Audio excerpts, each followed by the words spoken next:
नमस्कार जय जगन्नाथ मु क्यूटी सुप्रभा आपन को देखेबी आम गाँ गहली होता मदरंगा शाग आ थालुकुड़ी शागर केमी चटणी बना जाए तेज आसतु देखी ना प्रायतः एजेड लोक मैंने ही बहुत पसंद करती।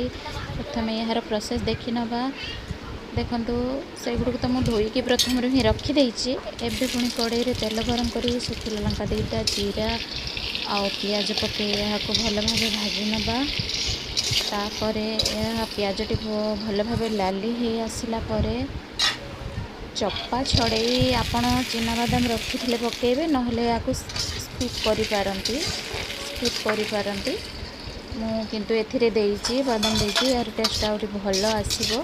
देखंतु बादाम टी भल भाव भाजी हो आसला आमे रखिथिबा मदरंगा शाग धोईकी एथिरे ऐड करदबा एथिरे आवश्यक अनुसार लुण पकईदबा गोटे मिनिट भाजवा टे ढांकी देले भल भाव सीझीज।